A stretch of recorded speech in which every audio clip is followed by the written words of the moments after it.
Waals are the publisher of the poor. একটা হচ্ছে গিয়া দেয়ালকে দখল করার মধ্যে দিয়ে সে এক ধরনের পাওয়ারকে প্রথমবারের মতো চ্যালেঞ্জ করতেছে। আর পানি লাগবে পানি, এটা থেকে চলে আসলো স্বাধীনতা লাগবে স্বাধীনতা। মানে ধরেন একটা ডিজিটাল বা ধরেন একটা মানে ওয়েবের যে ওয়াল থেকে রিয়েল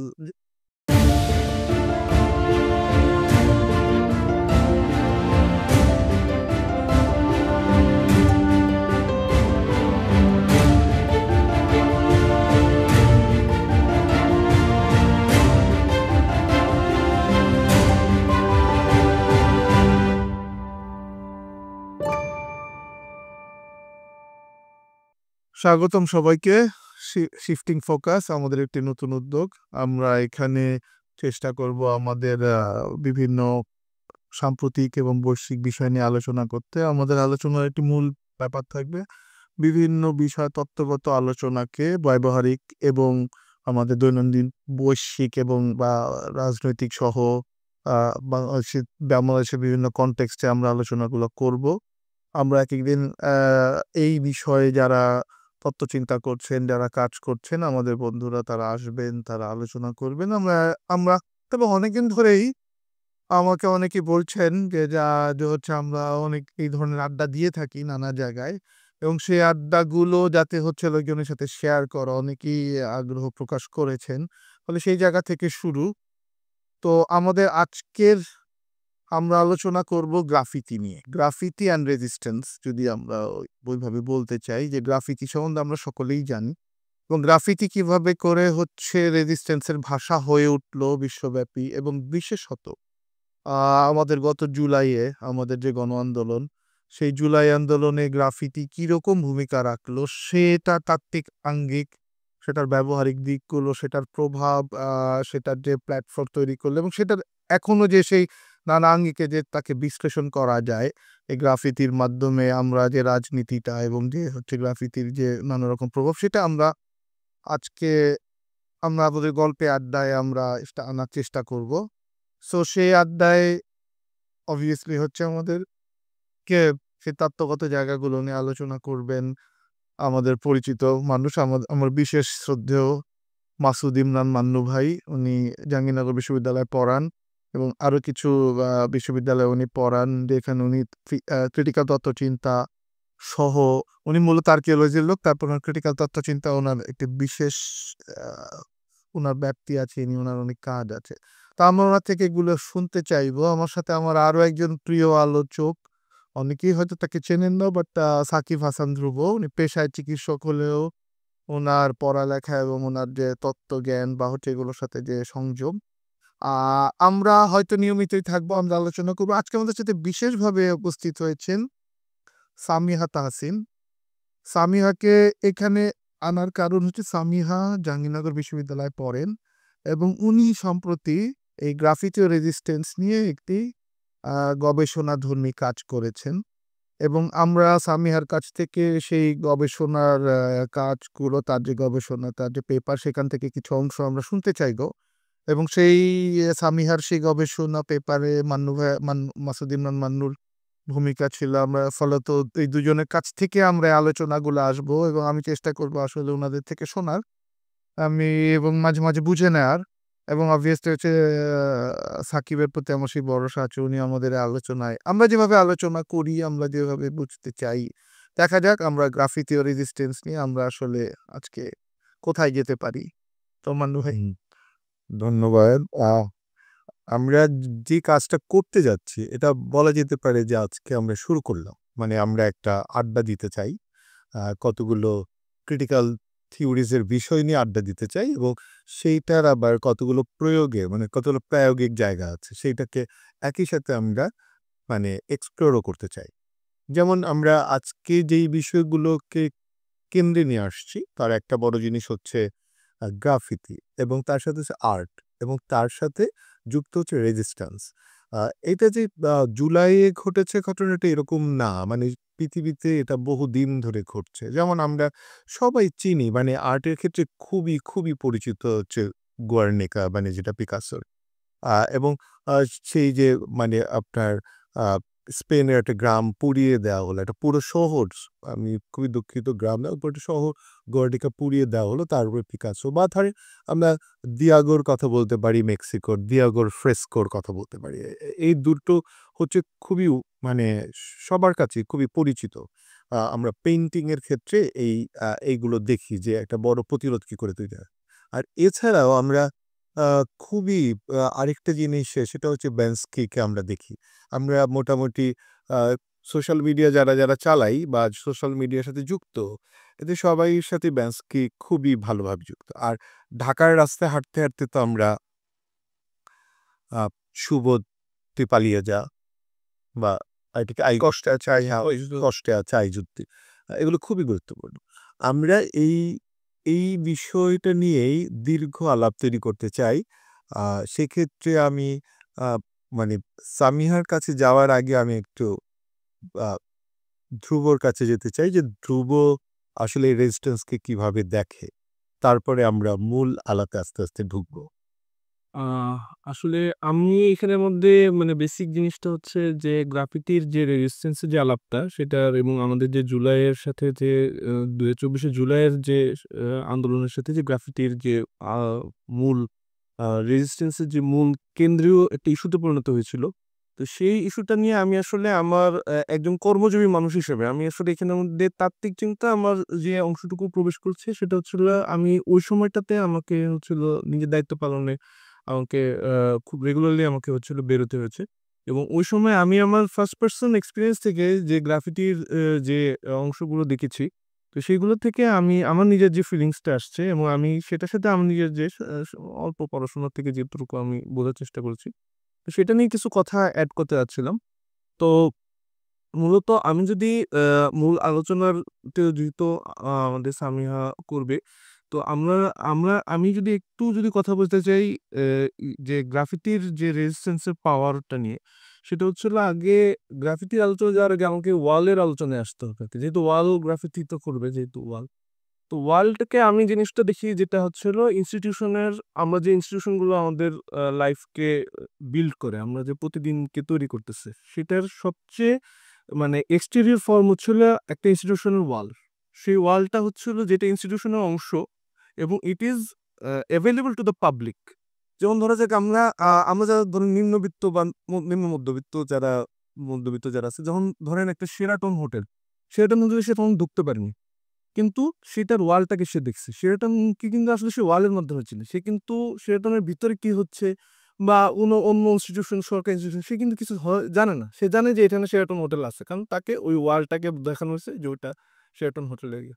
এবং এটা হচ্ছে হলো পাবলিকের কাছে এভেইলেবল এবং ওখানে পর্যন্ত কিন্তু ওই ইনস্টিটিউশনের পাওয়ার আছে। যেমন সেখানে দেখা যায় দেয়ালে লেখা নিষেধ, দেয়ালে পোস্টার লাগানো নিষেধ। সে কিন্তু আমরা সাধারণ অবস্থায় কিন্তু এই ডিরেকশনস গুলো মেনে চলি। আমরা সাধারণভাবে তো এখানে লিখি না কিছু বা যে পাওয়ার হিসেবে লিখি না। ধরেন আমি সাধারণ বাড়িতে লিখতেছি কিন্তু আমি ক্যান্টনমেন্টে বা ওখানে তো গেম লিখব না। তো এই পাওয়ার গুলো কিন্তু সাধারণ আমাদের যে ডেইলি কনস্ট্রাকশন হচ্ছে আমরা কিন্তু এই পাওয়ার গুলো মেনে নিয়ে চলতেছি। আবার যে লিখছে সেও কিন্তু অ্যানোনিমাস, মানে সে কিন্তু যেমন কেউ ইজেলে আছে সে নিজে সিগনেচার করছে, কিন্তু এখানে সে নাম নিচ্ছেন ধরো নিজের অরিজিনাল নাম নেই।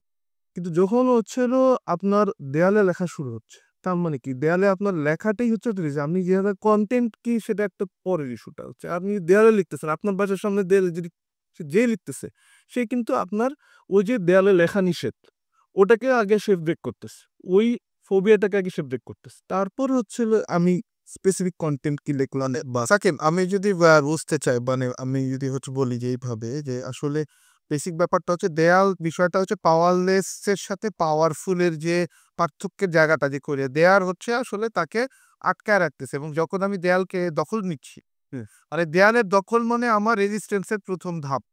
মানে সেখানে আমি যাই আঁকি, গ্রাফিতি আঁকি বা আমি মানে দেয়াল যে আমার জন্য একটা ফিজিক্যাল একটা ভয়ের জায়গা। মানে এবং ফিজিক্যালি সে আলাদা করতেছে যে এইদিকে হচ্ছে পাওয়ার, এইদিকে হচ্ছে পাওয়ারলেস।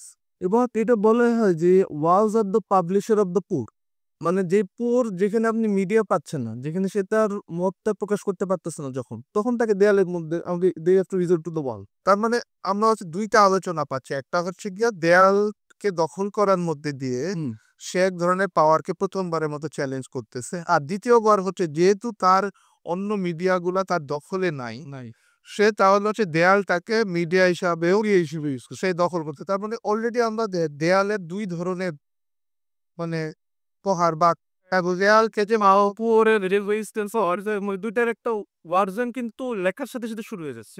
মানে ওখানের মধ্যে আমি আমার কাছে যখন আমি যাইতাম, যখন আমি ধরেন গতকালকে আমি বের হলাম, আমার এখানে দেয়ালে কিছু লেখা নেই, আজকে লেখা আছে, মানে কি কেউ না কেউ আমার অংশের ফাইটটুকু কিন্তু করে দিচ্ছে। এবং আমি এই যে সলিডারিটি, এবং আমি যে ফিল করতেছি যে মাই some of my ideas are being represented on the wall, which couldn't এখানে একটা জিনিস আছে, হ্যাঁ ঠিক আছে, ফাইট হচ্ছে, ধরেন ফাইটের জায়গায় মানে এই ফাইটের ক্ষেত্রে সে কি সরাসরি ধরেন যে আমাদের দেশে খুবই পরিচিত একটা শব্দ হচ্ছে চিকা মারা, আর আরেকটা হচ্ছে যে ধরেন কিছু সিম্বলিক কিছু জিনিস আঁকা, মানে সে কিছু ছবি আঁকতে পারে, মানে এখন সেটাই সে ডিরেক্ট একে আঁকার যে একটা প্যাটার্ন তৈরি হয়, আর আরেকটা হচ্ছে যে সে ডিরেক্ট লাগছে না, কোনো সিম্বলিক জিনিস সে দিচ্ছে। আর এটার সাথে আমি আরেকটা জিনিস যুক্ত করে দিতে চাই, সেটা হচ্ছে অ্যাস্থেটিক্স। মানে মানে অ্যাস্থেটিক্যালি এটা কি খুব গুরুত্বপূর্ণ, যেটা অ্যাস্থেটিক্যালি খুব বিউটিফুল হয়ে উঠতে হবে। ব্যান্সকের ক্ষেত্রে যেমন বেলুন, মানে গার্লস উইথ বেলুনের যে মানে এটা, সেটা কিন্তু অ্যাস্থেটিক্যালিও খুব বিউটিফুল। হ্যাঁ, বা যেমন ধরেন যে ব্যান্সকের একটা আছে যে লন্ডনে আঁকা হয়েছে, ধরেন কোর্টে, মানে কোর্টে ঢোকার মুখে যে একজনকে মারছে জোরে, অ্যাস্থেটিক্যালি বিউটিফুল, মানে খুবই, মানে ওইটা খুবই মানে খুবই আলোচিত একটা মানে গ্রাফিতি। এখন কথা হচ্ছে যে ধরেন এই এই বিষয়গুলোকে আমরা কিভাবে দেখবো? ধরেন যে একটা হচ্ছে যে বুঝলাম যে মানুষ তার রেজিস্ট্যান্সের জায়গায় যাচ্ছে, কিন্তু সেই রেজিস্ট্যান্স যেমন আপনার দেয়ালটা যে আসলে আঁকবে, সে ধরেন তার হাতের লেখা সুন্দর না, সে হচ্ছে যে কোনো কিছু সে ইমার্জেন্সির মধ্যে আছে না, সত্যপন জিনিসটা যেটা সেটা ইমার্জেন্সির মধ্যে আছে। আপনি দেখবেন যে টাইমলাইনও, আমি যতটুকু সামিহার লেখাগুলো দেখলাম, যে সে যখন টাইমলাইন ওয়াইজ যদি আপনি আলাদা করেন, যখন সে মানে একদম মানে নেকেড ভায়োলেন্সটা চলতেছে, তখন কিন্তু আবার জানা হয় যে সেক্ষেত্রে আমরা সামিহার কাছে, হ্যাঁ সেক্ষেত্রে আমি সামিয়া তার কাজটা নিয়ে আরেকটা ব্যাখ্যা করলে হয় যে কথাটা বলা যায় যে সামিহা আপনার কাজটা প্রথম বলেন যে আপনি কি কাজ করেছেন, সাথে এবং আপনার সুপারভাইজার কে ছিলেন তাকে মেনশন করি, তারপরে আচ্ছা, আমি সামিয়া তাহসিন, জাহাঙ্গীরনগর বিশ্ববিদ্যালয় থেকে তুলনামূলক সাহিত্য ও সংস্কৃতি বিষয় নিয়ে পড়াশোনা করেছি। আমার মাস্টার্সের থিসিসের কাজটাই ছিল হচ্ছে ওয়াল গ্রাফিতি নিয়ে। তো আমি সেইখানে ওয়াল গ্রাফিতি রেসিডিয়াল একটা দেখতে চাচ্ছিলাম। রেসিডিয়াল একটা দেখতে চাচ্ছিলাম। একটা কি রেসিডিয়াল একটা এখানে আমি কয়েকটা জায়গা থেকে বুঝাতে চাচ্ছিলাম যে মেমোরি ড্রাইভেন জায়গাটা থেকে সেখানে হচ্ছে গিয়ে একটা জিনিস যখন স্মৃতির আমাদের যখন গ্রাফিতির মূল জায়গা থেকে আমরা যদি দেখতে চাই, যখন রেজিস্ট্যান্সটা অনেক বেশি গ্রাফিতি কেন্দ্রিক হচ্ছে, আমরা যখন কোনো একটা কিছুকে বলতে পারছি না এবং দায়বদ্ধতার জায়গা থেকে আমার মনে হচ্ছে কে আমাকে ধরে ফেলবে, ধরপাকড়ের যখন একটা জায়গা থাকে, ওই সময়তে যখন আমি তাহলে যে অ্যাস্থেটিক হ্যাঁ, এবং যখন আমি এটা কি নির্যাস নাকি এটা মানে লেফট ওভার বা অবশিষ্ট? এটা এরকম অবশিষ্ট জিনিসটা যা কিছু আমার থেকে যাচ্ছে, যা কিছু নির্যাস থেকে যাচ্ছে, আমি আঁকছি যখন, লিখছি যখন, চিন্তা করছি যখন, এটা তো মুছে যাচ্ছে। মুছে যাচ্ছে, কিন্তু মুছতেও এই যে ছাঁচটা, এই যে ছকটা, যেই ছকে ফেলে আবার নতুন আদল তৈরি হচ্ছে। আমার চিন্তার এই যে প্রতিবাদের এই যে ধরনটা, এই ধরনটাকেই আমি দেখার চেষ্টা করেছি। সেই ধরনটা আবার আমার অতীত চিন্তার সাথে যুক্ত। আমি বা আমাদের মানে ব্যক্তিগত কোনো সত্তাই ঠিক মানে আমার বর্তমানের এই মুহূর্তের আমিকে ধারণ করি এককভাবে না। আমার আগের আগের প্রজন্ম, পূর্ববর্তী প্রজন্ম এবং আমার অতীত প্রজন্মের সবগুলো যে আমাদের না পাওয়া আছে, সমস্যা আছে, এই সবগুলো সমস্যা যখন যেমন মানে বাংলাদেশের পার্সপেক্টিভে যেভাবে রিফ্লেক্ট হয়ে আসলো, ঠিক একইভাবে যেন অন্যান্য দেশের, অন্যান্য বিশ্বের অন্যান্য বিভিন্ন জিনিসের সাথে রিফ্লেক্সড হয়ে আসলো। এবং কেন এই একটা স্বতঃস্ফূর্ত সবার মধ্য দিয়ে একটা ফুলে ফেঁপে ওঠা, এই জিনিসটা তাই জন্য দেখতে আপনি চাচ্ছি। বলতে চাচ্ছেন যে এটা রিফ্লেকটিভ হচ্ছে না, রিফ্লেক্সিভ হচ্ছে। এতটা রিফ্লেক্টিভ হচ্ছে। হ্যাঁ, তাহলে তাহলে এটা ধরেন যে যিনি করছেন তার ক্ষেত্রে একটা ঘটনা ঘটছে, আর যিনি দেখছেন তার ক্ষেত্রে এটা কতটা সান্নু ভাই একটু বলি যে ধরেন আমি একটু বুঝে নিতে চাচ্ছি রিফ্লেক্টিভ আর রিফ্লেক্সিভ এর মধ্যে আসলে খুব ছোট করে যদি পার্থক্যটা। আচ্ছা, রিফ্লেক্টটা হচ্ছে কি জাস্ট প্রতিফলন, মানে আলোর প্রতিফলনের মতো, যে আ আমি আয়নার মতো। আয়নার মতো। আর রিফ্লেক্সিভটা হচ্ছে গিয়ে হচ্ছে দু মানে রূপগুলো, বহুরূপ। যেমন আমি এই মুহূর্তে যেটা, আমি মিডিয়াতে যেমন আমার এখনকার যে সেলফটা, আমার বর্তমান যে সেলফটা, আমার যে সেলফটা মিডিয়াতে একটা টক শোতে যেভাবে করে আসছে, বা হচ্ছে আমার লিখিত রূপে যেই সেলফটা আসছে, এই যে আমার বহুত্ব এবং আমি আমাকে রিফ্লেক্স করছি, আমি আমাকে দেখছি মানে এটা আমি একটু এবং আমাকে যে দেখছে। এখানে হচ্ছে ধ্রুবের আগে আমি শুধু একটা পাঞ্চ ছোট্ট করে দিতে চাই। সেটা হচ্ছে রিফ্লেক্সিভ আসলে ও যেটা বলতে চাচ্ছে সেটা হচ্ছে যে আমি একটা জিনিসকে আন্ডারস্ট্যান্ড করলাম, করে ধরেন আমি আবার যখন মানে মানে আমার নিজের মতো করে আমি যখন রিপ্রোডিউস করলাম। মানে সেটা কোনোভাবেই ওইটার কপি হলো না। কিছু রিফ্লেক্সিবল হচ্ছে আমি যদি দেব একটা ভালো উদাহরণ আছে যে আমি একটু মানে আমার সেন থেকে যখন আপনি আপনার রিফ্লেক্সিভ সোশিওলজি যে বুদ্ধির যে আইডিয়াটা, যখন আপনি একটা ইনস্টিটিউশন তৈরি করতেছেন, সেই ইনস্টিটিউশন আর আপনার উপর অ্যাক্ট করতেছে, আপনি you are being changed by your creations. আপনি এবং এবং এই যে রিফ্লেক্সিভের উল্টাটা যেটা হয় রিফিকেশন হয়ে যায়। আপনি যখন একটা জিনিস তৈরি করতেছেন বাট আপনি ওটাকে মনে করতেছেন it has been created for a long time, মানে এটার সাথে আপনার সম্পর্কটা নষ্ট, তখন আছে মার্সিডিজ। ওই আলাপ ব্যাপার আমি যেটা চাচ্ছি মানে ধরেন আমার আসলে একটা ধারাবাহিকতা ধরে রাখার জন্য আপনাদের আলোচনাটা খুব ভালো হচ্ছে, কিন্তু যদি আমি আমার জায়গা থেকে বুঝতে চাই, প্রথমে তাহলে আমরা বুঝলাম যে দেয়াল ইটসেলফ হচ্ছে একটা রেজিস্ট্যান্সের একটা দখল। মানে আমরা প্রথমত দখল যে হচ্ছে এখানে একটা ট্রান্সগ্রেশন করতেছি, আমরা হচ্ছে ওই একটা অথরিটিকে চ্যালেঞ্জ করা, হুম। সেটা যে দেয়ালই হোক। এবং দুইভাবে সেটা আসলো, একটা হচ্ছে প্রথমত অথরিটি, লেখামাত্র অথরিটিকে চ্যালেঞ্জ হচ্ছে। দ্বিতীয় কথা, আমার যেহেতু অন্য মিডিয়াম আমার দখলে নাই, মানে দেয়াল মিডিয়ামটা আমার জন্য দখলে হচ্ছে। এবার ওই প্রথম আলোচনার পরে দ্বিতীয়ত আমি সামিয়ার আলোচনায় যেটা বুঝলাম সেটা হচ্ছে দেয়ালের আসলে এবার প্রথমত আসলে আমি কেন দেয়াল দখল করতেছি, দ্বিতীয়ত আসলো যে আমার দেয়ালের কন্টেন্টের ফর্ম কি হবে। হুম। তাহলে একটা প্রথম ফর্মটা আমার আসলো হচ্ছে রিফ্লেকটিভ, যে হচ্ছে আমি যেটা বাইরে রিফ্লেক্সিভ করছি আমি।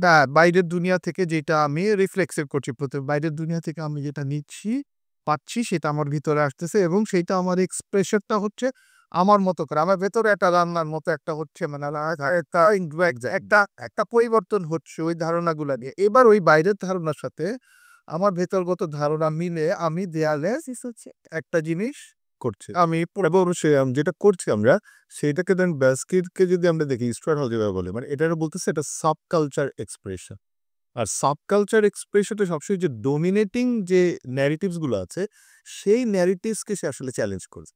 হ্যাঁ, এ কারণে যে দেয়ালে ভাইটাল যে আমরা স্পেস দখল করতেছি, এবং দখল এটার মধ্যে একটা আইন ভাঙা বা একটা চ্যালেঞ্জ করা একটা বিষয় আছে। মানে কাউন্টার ন্যারেটিভ, সে সবসময় কাউন্টার ন্যারেটিভস, একটা ন্যারেটিভসে কাউন্টার ন্যারেটিভস জেনারেট করতে চায়।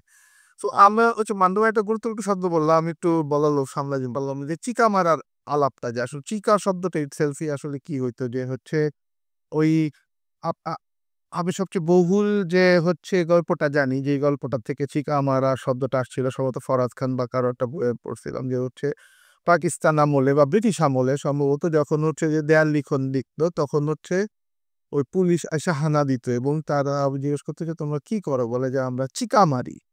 মানে বেসিক্যালি হচ্ছে মানে হচ্ছে একটা জিনিস আসলে তারা যেটা করতেছে সেটা আসলে যে আইন ভাঙতেছে, এবং হচ্ছে মানে এখন আইন কি সে আলাপে যদি আমরা না যাই, ছোট করে বুঝতেছি কি আসলে হচ্ছে যে মানে একটা বড় শক্তি যারা আসলে মানে আপনার গত জুলাই যদি দেখলো একটু নতে গত জুলাইতে যারা যে নর্ম সেট করে দিচ্ছে যে সরকারের বিরুদ্ধে যাওয়া যাবে না, এদের বিরুদ্ধে কথা বলা যাবে না এবং কথা বলার স্পেস নাই, মেরে ফেলতেছে, সেই জায়গার একটা রেজিস্ট্যান্স হচ্ছে যে আমি বা ব্রিটিশ আমলের যে আলাপটা যে হচ্ছে আমি লিখতেছি, এবং সেটার মধ্যে এক ধরনের মানে একটা রোমান্টিক একটা বিষয় আছে, যে আমি হচ্ছে তাকে বলে, এবং সাকিব একটু আগে খুব গুরুত্বপূর্ণ একটা কথা বললো যে আমরা একটা এক ধরনের মানে খুব দ্রুত, এবং ওই জায়গায় মানুষ হচ্ছে আলাপটা আমি যে অ্যাস্থেটিক্সকে আসলে সেখানে আমি কত দূর রাখতে পারতেছি, কারণ আমার ওইখানে মূল আলাপটা হচ্ছে গিয়ে আমি কত দ্রুত এটা করে আমি এইটা যে মেসেজটা দিব শুরু হইতে হবে ফাংশনাল হইতে হবে এবং ওই জায়গায় সম্ভবত পরে আমরা আলোচনায় আসবো যে আমরা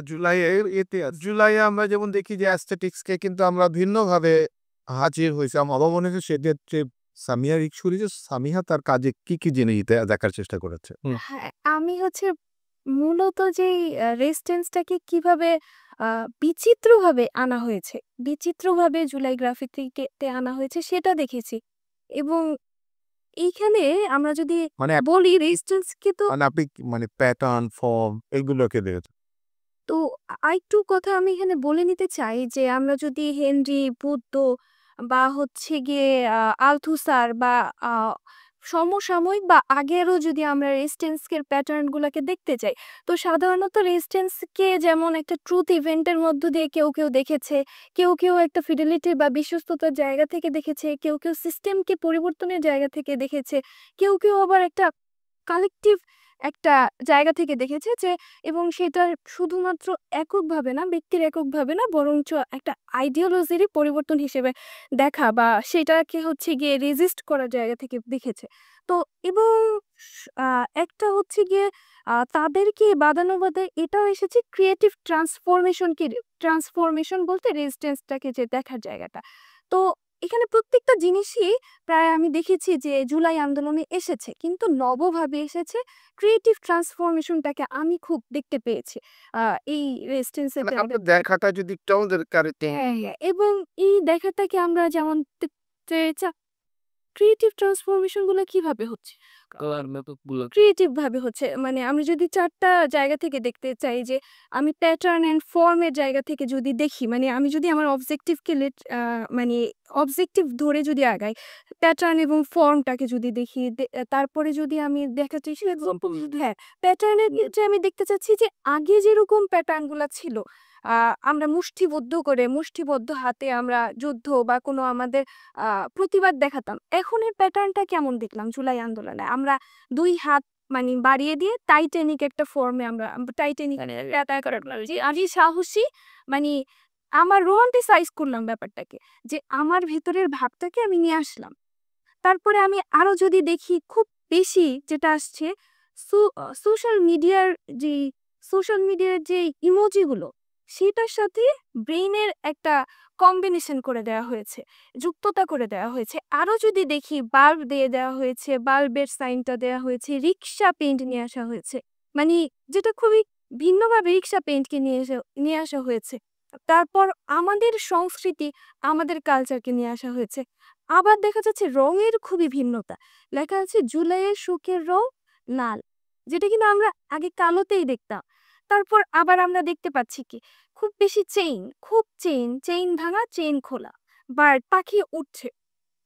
তো এই যে বিচিত্রতা এটা আমরা জুলাইতে খুব দেখতে পেয়েছি এবং পানি প্রচলিত যে লোগো গুলো আছে মানে আমাদের এখানে যে লেগো আছে লোগোকে সে লোগোকে অনেকভাবেই সে দেখে ফেলে। মানে এইসব ওর আলাপে তো ওনার আলাপে অনেকগুলো গভীর বিষয় আসছে আমরা এগুলো আজকে অ্যানালাইসিসে যাইতে পারি। সাকিবের কাছে আমার হচ্ছে খুব ইন্টারেস্টিংলি মনে হচ্ছে যে এই প্রশ্নের উত্তরটা পাবো যে হচ্ছে এই যে চেঞ্জ অফ ফর্ম বা এই যে ভিন্নভাবে দেখা এইটা কি আসলে আমাদের হচ্ছে টেকনো ডিপেন্ডেন্ট যে একটা জেনারেশন এবং হচ্ছে গ্লোবাল ওয়ার্ল্ড অর্ডার এইটার বা হচ্ছে এইটা কি আসলে মানে কি আমরা কিভাবে দেখতে পারি যে এটা নতুন যুগের টেকনো এইসব প্রভাবে বা হচ্ছে গ্লোবাল ওয়ার্ল্ডের প্রভাবে নাকি এটা একটা এটার্নাল ঘটনা এইভাবেই হয়ে আসতেছিল জাস্ট একটা ভিন্ন আঙ্গিক।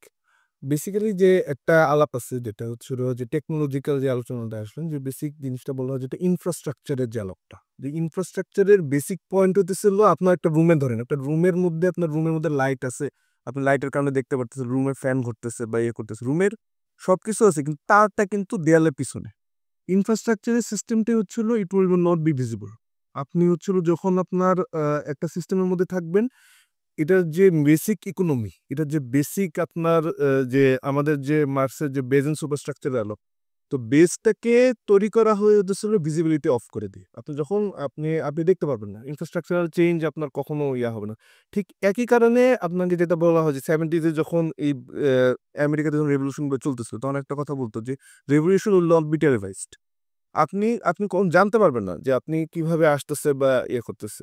এইখানেই আপনার হচ্ছে হলো যে গ্রাফিতির যে আলাপগুলো আসে যে এটা হলো সিম্পটোমেটিক। আপনার যে কিছু আসতেছে। মানে আমরা যদি একদম আপনার বিবলিক্যাল ন্যারেটিভ এ যাই, যখন হচ্ছে হলো আপনার ওই যে অত্যাচারী রাজার জন্য যে ওয়ালের মধ্যে লেখা হয়েছিল যেটাকে সে রিড করার জন্য হচ্ছিল নবী দানিয়েলকে নিয়ে এসেছিল। তখন হচ্ছিল যে এই যে আপনার রাইটিংস অন দ্য ওয়াল যেটা বলা হয় সবসময় যে বলা হয় এটা হচ্ছে একটা সিম্পটোমেটিক যে আপনার ভিতরকার চেঞ্জগুলো আসতেছে এবং ভিতরকার আপনার যে মেসেজগুলো ছড়ায় যাবে এই পজিশনটাকেই কিন্তু আমরা হচ্ছে দেয়ালের লিখন হিসেবে পাই। এখন আপনি সোশ্যাল মিডিয়ার যে কথাটা বললাম, সোশ্যাল মিডিয়ার জিনিসটা হচ্ছে যেটা যেটা এটা কি আমরা ওইভাবে বলবো নেগেট টু নেগেট, মানে এবার যে না এটা হচ্ছে ফর আপনার প্যারিসে যে 1968 এর যে আন্দোলন ছিল হিউম্যান বলছে ইটস ফরবিডেন টু ফরবিড। আপনি যখন মানা করবেন, আপনি যখন কাউকে আটকাবেন, আপনি বারণ করা বারণ এটা বলে আর কি। তখন হচ্ছে হলো আপনি যখন মানা করছেন সেটা আরো আপনার যেটা এক্সপোনেনশিয়াল এর আলাপ ছিল যেটা যে এক্সপোনেনশিয়াল আপনি যখন মানা করতেছেন এবং এটি বাড়তেছে এবং জিনিসটা হচ্ছে যখন আপনি দেয়ালে নর্মাল যদি আপনার সোশ্যাল মিডিয়া না থাকতো আপনি দেয়াল লিখুন দেয়ালে থাকতো। কিন্তু আমরা যদি এখন একটা যদি পিঞ্চ করি আমরা যদি খেয়াল আছে কিনা আমাদের সোশ্যাল মিডিয়া ফেসবুকে কিন্তু আমরা ওয়াল বলি, ফেসবুকেও কিন্তু আমরা ওয়াল এবং আপনার যদি খেয়াল থাকে আমরা যখন ধরেন 2008 বা 9 এর দিকে যখন আমরা ফেসবুক চালাইতাম তখন চ্যাট ছিল না, আমরা একে অন্যের ওয়ালে লিখতাম, ওয়ালে পোস্ট করতাম বা ওয়ালে লিখতাম। তো বেসিক্যালি যখন আপনি ওই যে রিয়েল ফিজিক্যাল ওয়ালটা আমাদের যেটা হচ্ছে কি আমাদের ভার্চুয়াল ওয়ালে চলে আসছে এবং এই এক্সপোনেনশিয়াল এফেক্ট হচ্ছে আপনি ধরেন দেয়ালে সে একটা দেয়ালে লিখছে কিন্তু যখন যেটা আমরা সবাই শেয়ার করতেছি ইট হ্যাজ মানে এটা কিন্তু আমি বাসায় বসেই আমি হচ্ছে হলো একটা মানে ওয়ালে চলে এবং আসলে কি এটা কি হচ্ছে মানে ধরেন একটা ডিজিটাল বা ধরেন একটা মানে ওয়েবের যে ওয়াল থেকে রিয়েল রিয়েল চলে একটা টুইটার গাইডলাইন স্টিমার কামের মতো কাজ করতেছে। আপনি আপনি it has become more real than the real itself. ঠিক কোন দেয়ালে লিখছে আমি তো জানি না। ওই কোন একটা দেয়ালে লিখছে দিয়েছে মানে এটা হাইপার রিয়েলিটি তৈরি হতেছে। তো যেই ফিজিক্যাল ওয়ালের যে ইস্যুগুলো হচ্ছিল যখন ভার্চুয়াল ওয়ালে আসা শুরু করে তো ওই ভার্চুয়াল ওয়াল মানে একটা জিনিসটা যেটা করে যে আরেকটা স্টেজ তৈরি করে হাইপার রিয়েলিটি। আমি যেটুকু বদলিয়ার যে যেটা বলছে হাইপার রিয়েলিটি এবং ইস্যুটা হচ্ছিল যখন ছড়ায় যেতে থাকে বেসিক স্ট্রাইকটা কিন্তু হয়েছিল ওই সময় যখন সরকার হচ্ছিল এটার জন্য ফেয়ার করে আবার হচ্ছে নেট অফ করতে হয় বা ইয়ে করতে হয়। কারণ কি ওই এক্সপোনেনশিয়াল গ্রোথ ঠেকাইতে পারতেছিল না, কন্টেইন করতে পারতেছিল না। যেটা হয়তো বা ওয়ালে একটা ফিজিক্যাল ওয়ালে লেখা বা ইয়া করার জন্য যেটা সহজ হতো সেটা হচ্ছিল করা যাচ্ছিল না আর কি। সো এখানের মধ্যে আমার কাছে মনে হয় যে টেকনোলজিক্যাল ফ্যাক্টরটা একটা গুরুত্বপূর্ণ ইয়া পালন করছে যেটা আপনাকে ওই এক্সপোনেনশিয়াল গ্রোথ যেটা ওয়ালে লেখার অবস্থা।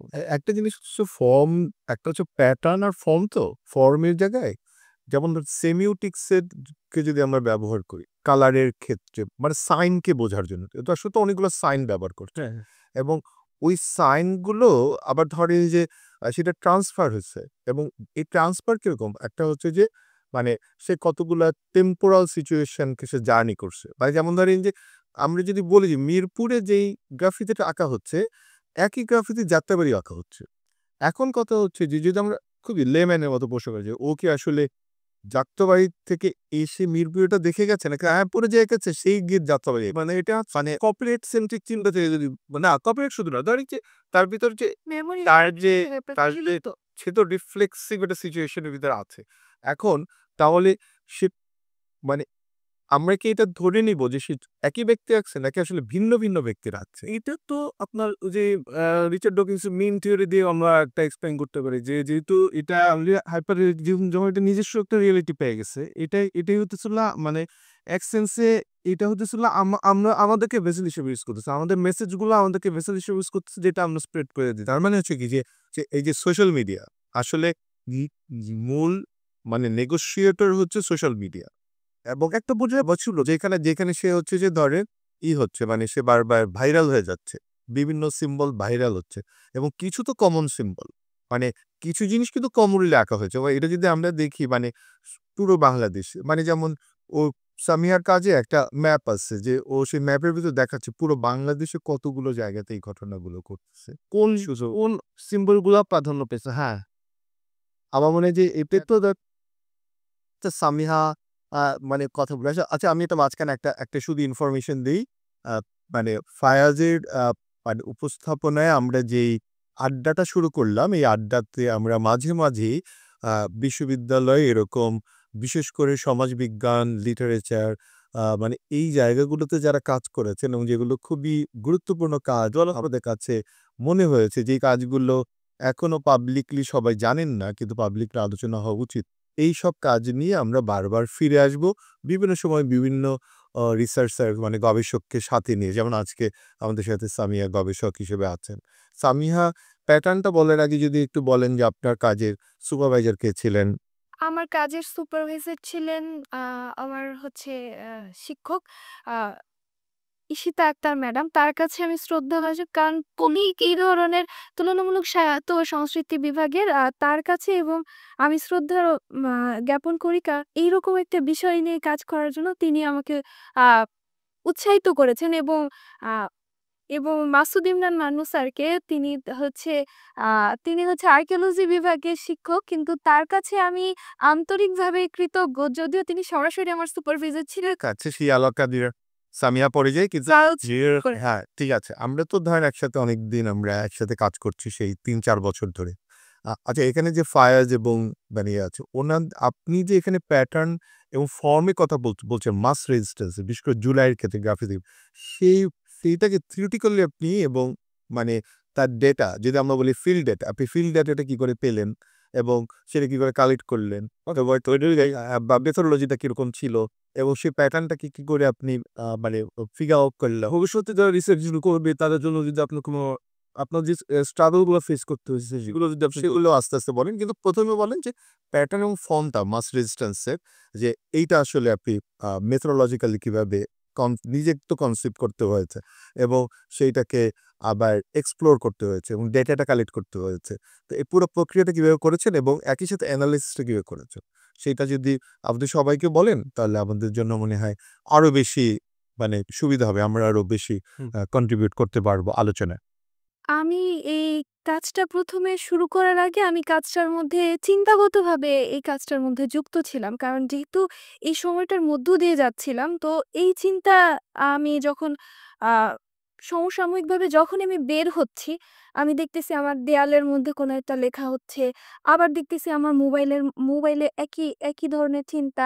মানে আমি মাঝে মধ্যে একটা ইনবিটারনেস এর মধ্যে পড়ে যাচ্ছি। আচ্ছা, দেয়ালের লেখাটাই কি মোবাইল থেকে আরোপিত? নাকি মোবাইলের লেখাটাই দেয়ালের মধ্যে? নাকি ২ টা জিনিস কি একত্রিত? আবার দেখা যাচ্ছে যখন কারো সাথে আলোচনা করতে যাচ্ছি, ওদের মনস্তাত্ত্বিকভাবেও একই ধরনের চিন্তা। এবং এই চিন্তাগুলো একটার সাথে একটা, কখনো মনে হচ্ছে একটার সাথে একটা, মানে কি বলা যায়? পরিপূরক। যে এখানে একটা আমরা যেমন জায়গায় একটা হাইব্রিড দিকে তৈরি হচ্ছে। জি, হাইব্রিড কিন্তু তৈরি হয়েছে চীনের ইনিয়ে এখানে ভূমিকে ভাবার জায়গায় কি? কে বাবার হাইব্রিডিটি, যেমন এই পাশের এই পাশেরটা কালো, এবং এই পাশেরটা সাদা, এবং উপরে হচ্ছে একটা ফোঁটা, নিচে একটা ফোঁটা। ঠিক অনেক সময় মনে হচ্ছে যে তার এই কথাটাকে পরিপূরক করছে তার এই কথাটা। যেমন মানে এই যে মিথিসাইজিং এর ব্যাপারগুলা যে হচ্ছে, যেমন মিথে কেউ পরিণত হচ্ছে যে আচ্ছা, মিথের আলাপটা একটা এটা দেরি যে প্যাটার্নটাকে প্যাটার্নের ফর্ম প্যাটার্ন ফর্ম তারপর ওই অজাগুলা দেখতে গিয়ে আমার যেটা দেখলাম যে বিচিত্রতা, মানে আমি কোথায় শুরু করছি, কোথায় শেষ করছি আমি পাচ্ছি না। কোথাও দেখা যাচ্ছে সিন্দাবাদের কথা চলে আসছে, সিন্দাবাদ এবার এবার নতুন জোয়ারে ভাসো। কোথাও দেখা যাচ্ছে হীরক রানীর দেশের কথা বলা হচ্ছে, হীরক রাজার দেশে, মানে রাজা হবে দড়িধরে মারুটান, রাজা হবে খান খান থেকে রানী হবে খান খান। কোথাও আমি দেখতে পাচ্ছি যে সেই জর্জ অরওয়েলের 1984 এর নভেল থেকে আসছে big brother is watching you.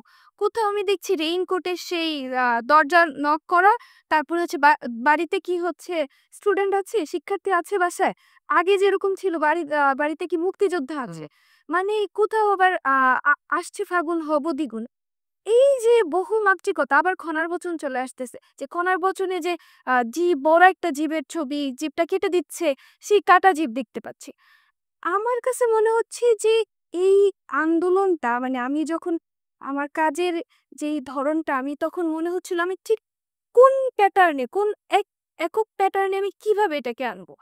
তখন আমার কাছে আমি দেখতে গিয়ে আমার যেই কাজের যেই মেথোডোলজিক্যাল জায়গা থেকে, আমি তো এথনোগ্রাফিক যেই মেথোডোলজির যে পদ্ধতিটা, সেটার মধ্য দিয়ে ১ম এ আমাকে যেতে হলো এবং এখানে আমার অনেকগুলো গ্রুপের সাথে আলোচনা করতে হলো এবং অনেকগুলো গ্রুপের সাথে যেরকম আলোচনা করতে হলো, আমার বিচিত্রতা দেখতে হলো যে আমি যত বিচিত্র দেখি আমার মনে হয় কম থেকে যাচ্ছে।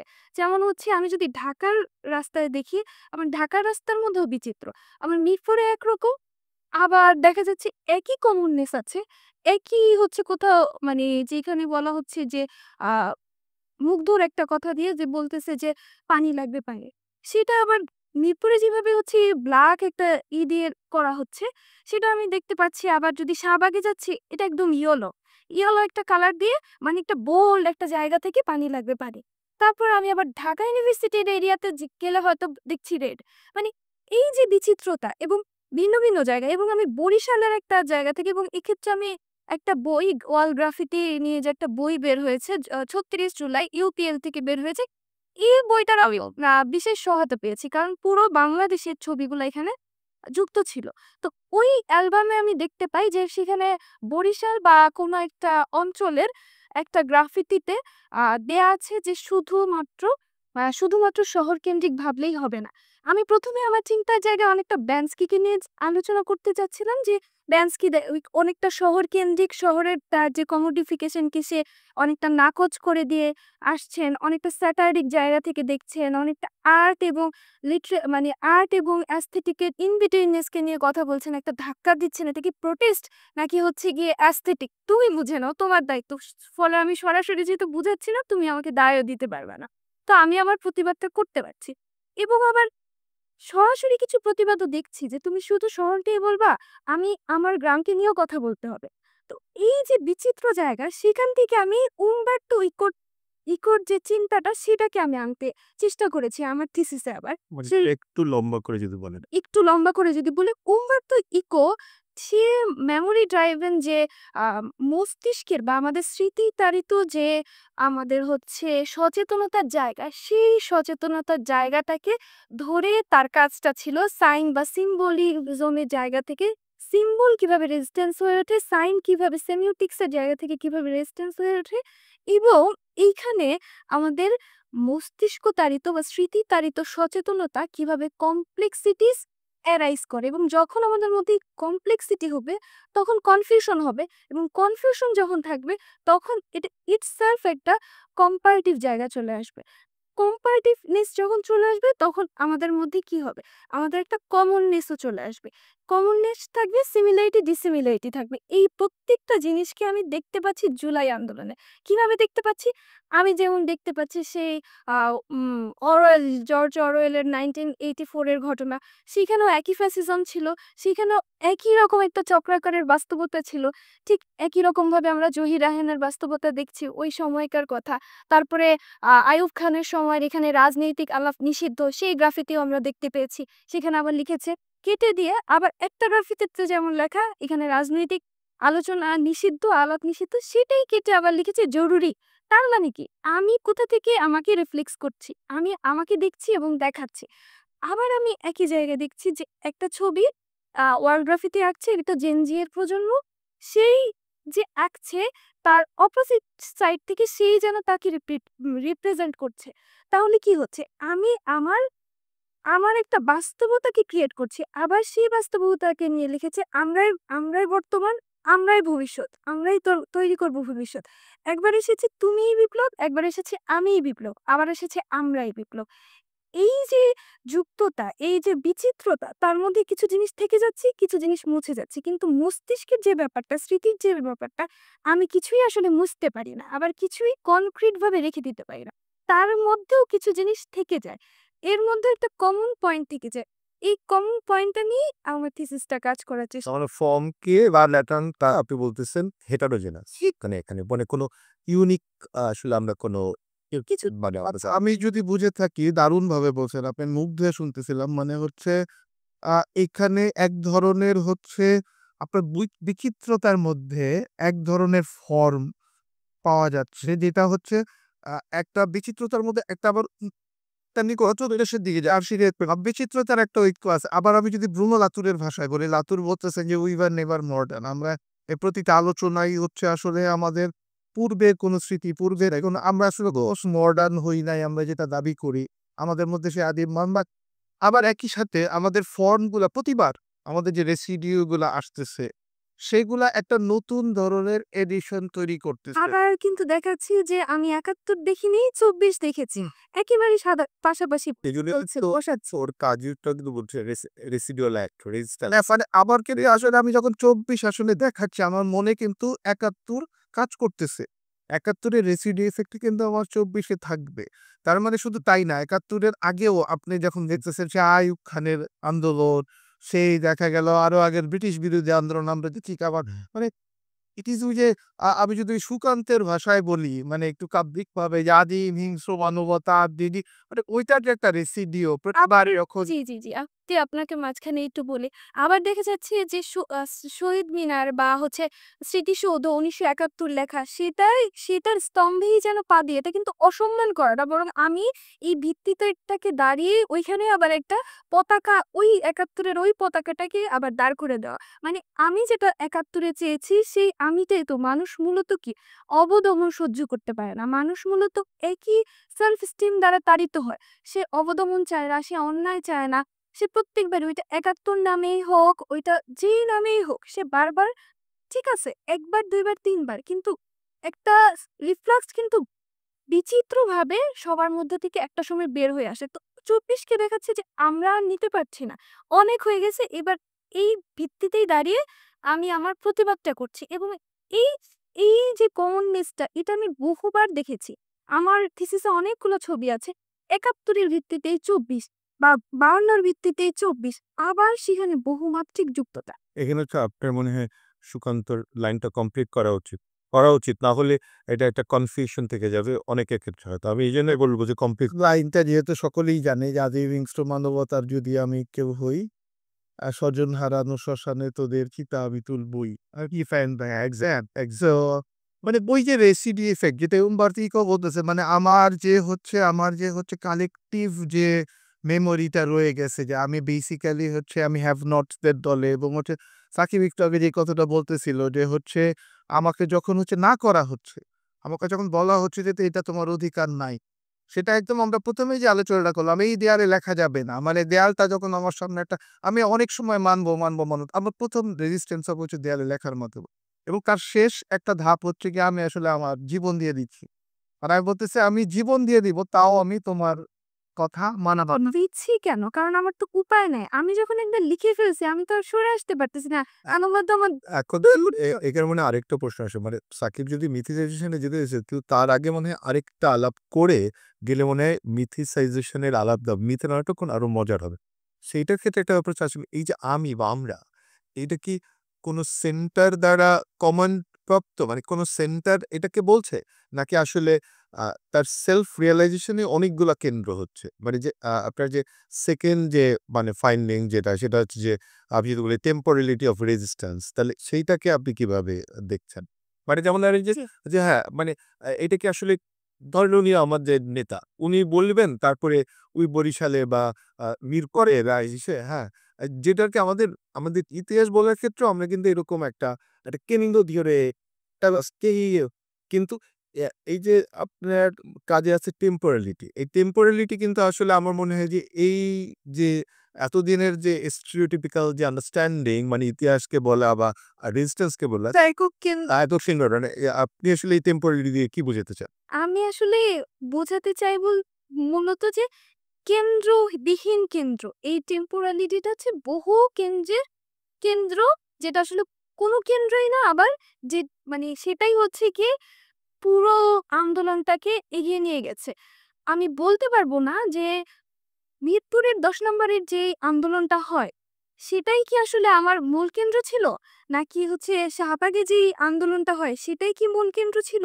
নাকি আমার সেই হচ্ছে যাত্রাবাড়ি। যাত্রাবাড়ির বা ঢাকা বিশ্ববিদ্যালয়ের অথবা জাহাঙ্গীরনগরের যখন আ একটা নির্দিষ্ট সময়ে যখন জাহাঙ্গীরনগরের স্টুডেন্টদেরকে আটকে রাখা হলো হলে, ওই সময়টা ১৫ই এপ্রিল যখন আটকে রাখা হলো, ওই সময়টা যে তাদের মধ্যে একটা রিফ্লাক্স চলে আসলো, তাদের কান্না, শিক্ষকদের আহাজারি, তাদের বের হয়ে আসা, তাদের যেই চোখের পানি বা অনেকের কবিতা, অনেকের লাইন, অনেকের শব্দ, এটা যখন সবগুলা একসাথে রিফ্লেক্ট করলো, এই জিনিসটা মনস্তাত্ত্বিকভাবে কতটা আমাদেরকে প্রভাবিত করেছিল। যেহেতু সোশ্যাল মিডিয়ার মধ্য দিয়ে, সামাজিক যোগাযোগের মাধ্যমের মধ্য দিয়ে আমরা সেই ছবিগুলো আবার চিত্রিত করেছি। কিন্তু ওই একই ছবি, ওই একই শিক্ষক যেভাবে আমাদের সেখানে একটা রিক্শাওয়ালা যুক্ত হয়েছে, যে রিক্শাওয়ালা যুক্ত হয়ে যেমন সেলুটের ছবি দিয়েছে যে আমি এখানে যুক্ত। রিক্শাওয়ালা যুক্ত আপনি এটা একটু বলবেন? রিকশালার সেলুট আপনি তো এটা আমার মনে হয় যে এটা বলতে পারেন। স্যার আমরা তো ওইখানে তখন শহীদ ছিলাম এবং দূর থেকে আমরা সবাই ছিলাম। ও ছিল এবং সে যে সেলুট দিল। আবার সেই রিকশাওয়ালাকে আমরা আবার দেয়ালে পেলাম দেখতে। এটাই সেই এখন আমি সামিয়া আলার থেকে মধ্যে যেটা শুনতেছিলাম যে আমি আসলে হচ্ছে সাকিব একটু আগে মিম থিওরি একটা কথা বলছিলাম। মিম থিওরিতে একটা গুরুত্বপূর্ণ আলাপ আছে যে হচ্ছে আমি আসলে আমার ইন্ডিভিজুয়ালিটি এইখানে হচ্ছে দেখাইতে চাই যে আমি অ্যাজ এন ইন্ডিভিজুয়াল আবার একই সাথে আমি কালেকটিভের অংশ হইতে চাই। এইটা যে পার্টটা মানে আমি হচ্ছে সবাই যাতে বোঝে সবাই মানে মিমের বেলায় কি হয় বেসিক্যালি আমরা বেশি সবসময় ফানি হইতে চাই। এখানেও যেটা হয় যে আমার সবাই এক্সপ্রেশনটা আমি দেখাইতে চাই। এখানে ইন্ডিভিজুয়ালিটিও থাকবে। আবার একই সাথে মজাটা হচ্ছে আপনার আলোচনায় আমার যেটা মনে হচ্ছিল যে গ্রাফিতির ক্ষেত্রে কি আমরা কিভাবে দেখতে পারি যে আমরা আসলে যে হচ্ছে ডমিনেন্ট ন্যারেটিভের যে রাজনীতিটা মানে সেটাকে ভেঙে দেওয়ার একটা একটা একটা একটা প্রবণতা এবং সেই প্রবণতার যে ডমিনেন্ট আর হচ্ছে সেন্ট্রালিটি মানে দেখা একটা কেন্দ্রিকতা যে মানে বুঝছেন এটা উৎসাহরা খুব আসছে। তারপরে যে বাচ্চাদের হাতের ছাপ বা যারা হচ্ছে গিয়ে যারা লিখতে পারে না তারাও যেমন একটা হাতের এবং ছাপ যেমন ধরেন হচ্ছে আপনি একটু আগে যে জুমের আলাপটা দিচ্ছিলেন যে কোথায় কেউ হলুদ রঙে আঁকতেছে কোথাও কেউ কালো আঁকতেছে তার মানে কি আমার হচ্ছে ছবি আসলে কোনো নির্দেশে না মানে আমি এত অভিন্ন আন্দোলনের জন্য যাচ্ছি আমার লক্ষ্যটা সেম কিন্তু আমি আমার মতো ইন্ডিভিজুয়ালিটি আমি আপাতত বিকেন্দ্রীকরণের জায়গা থেকে মানে আমি কিন্তু ওই যে এটা হচ্ছে কি মানে একটা ধরেন ইসের যে সেলফ আমাদের যে সেলফটা থাকে যে সেলফটা অনেক বেশি স্বাধীন সেলফ এই স্বাধীন সেলফটা অনেক বেশি